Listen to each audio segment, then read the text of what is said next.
Hello, Block 6!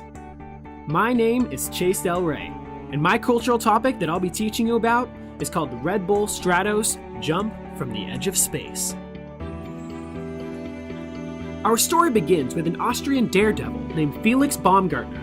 He's worked for Red Bull since 1988, performing skydiving expeditions for the company.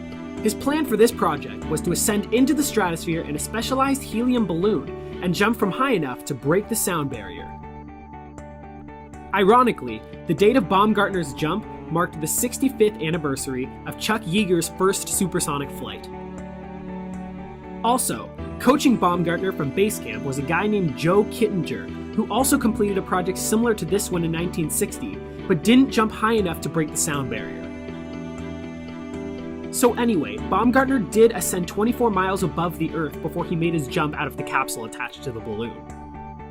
On his way down, Baumgartner became the first person to break the sound barrier outside of an airplane. Just after breaking the sound barrier, Baumgartner began to spiral out of control, which many at base camp thought to be fatal. Luckily, Baumgartner was able to straighten his body out enough to pull his parachute. He landed safely in a New Mexican desert and was able to live to tell his story. This event was a huge success for Red Bull, making it the best publicity stunt in history. The consumers of Red Bull showed the company that they definitely deserved a thumbs up. That didn't look like a thumbs up, so I'm just gonna put a yay. The company's sales skyrocketed following this event. The world was tuned in by television, internet, and Twitter. A total of 3 million tweets were trending worldwide discussing the amazement of this event. Altogether, 8 million people watched in awe as Baumgartner made world history. Obviously, the consumers of Red Bull supported the jump, but the main political party that was the biggest cheerleader was the Republicans, due to the fact that Red Bull is a privately owned business. The opposing side of the jump surprisingly wasn't a political party, but was space buffs and angry historians.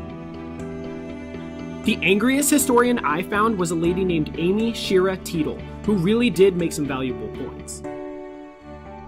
She stated that the Red Bull company missed a huge opportunity to not educate their 8 million person audience in more detail, specifically arguing that they did a very poor job at explaining the uniqueness of the spacesuit he wore, Joe Kittinger's jump from 1960, and the irony of the date regarding Chuck Yeager's flight on the same day.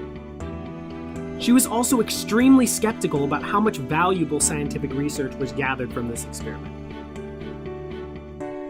As far as foreign articles, and maybe it's because mine were from the UK and Canada, but there wasn't a lot of disagreement or picking of flaws in this project. They both thought it was a pretty cool event.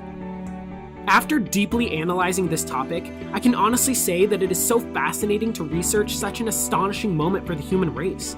Although I can understand some of the flaws picked apart by historians, I can easily say my amazement for this project definitely outweighs the minor imperfections.